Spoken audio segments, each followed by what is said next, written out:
Nowhere to Call Home by Cynthia DeFelice, Chapter 16. We're slowing down, Frankie said. Yeah, Stewpot agreed. He rose stiffly and stretched in the gloom of the boxcar. Must be right outside Cincy, he said. Get ready. Ready for what? Frankie was getting up stiffly, too, after lying all night on the cold floor.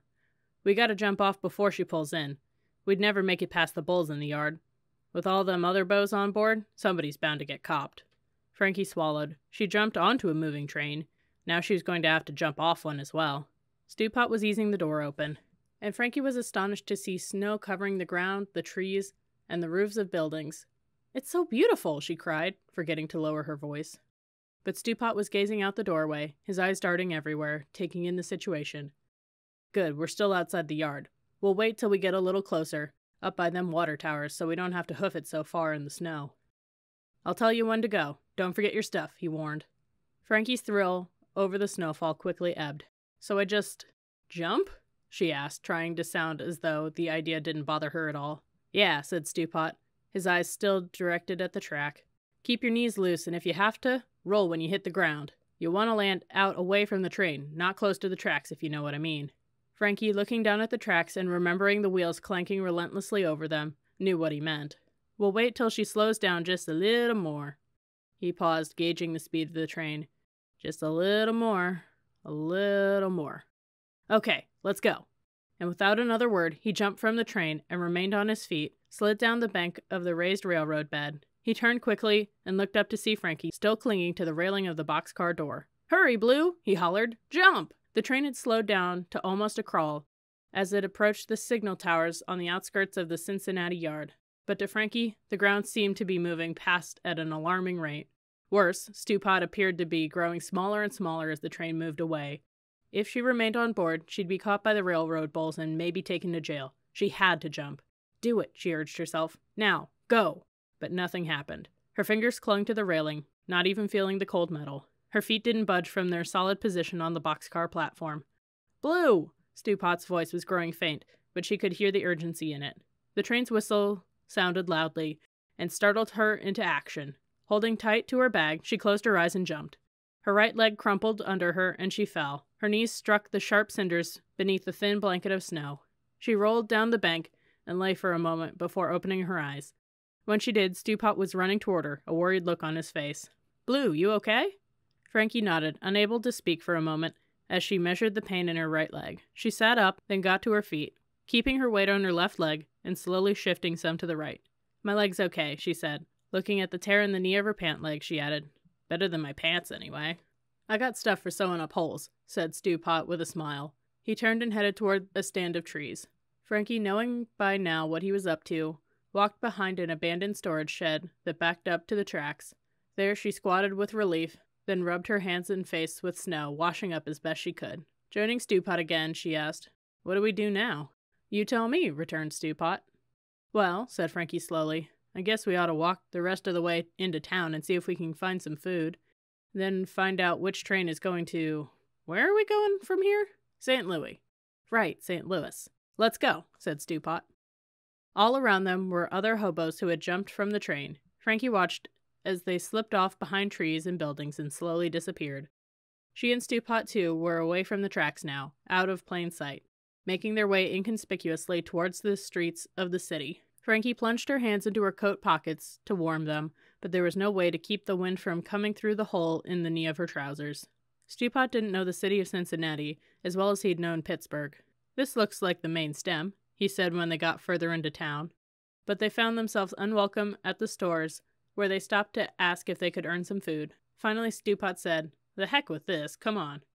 They wandered away from the main part of the city, out into less congested areas where the streets were lined with small but neatly kept homes. As they walked, Frankie noticed Stewpot carefully examining the fences, gateposts, mailboxes, and trees that marked the edges of each yard. She began looking too, although for what she didn't know.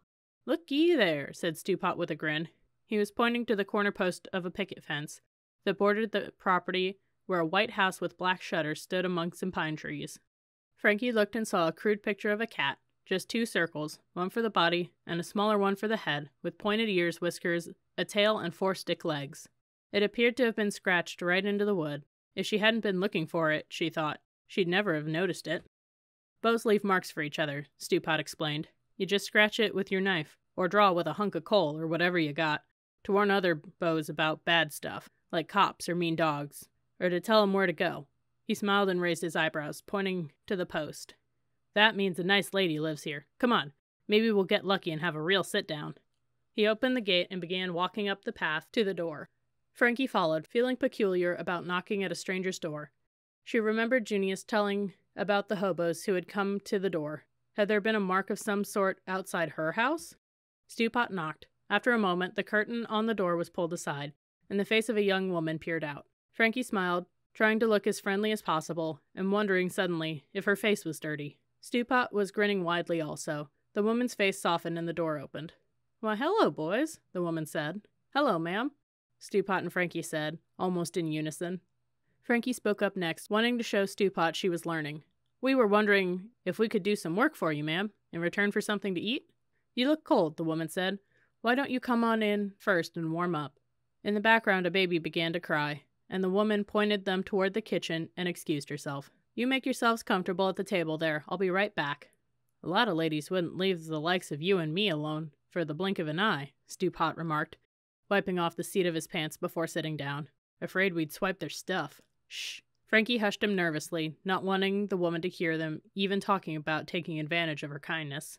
The crying stopped, and the woman returned, explaining, He's fussy sometimes when I first put him down.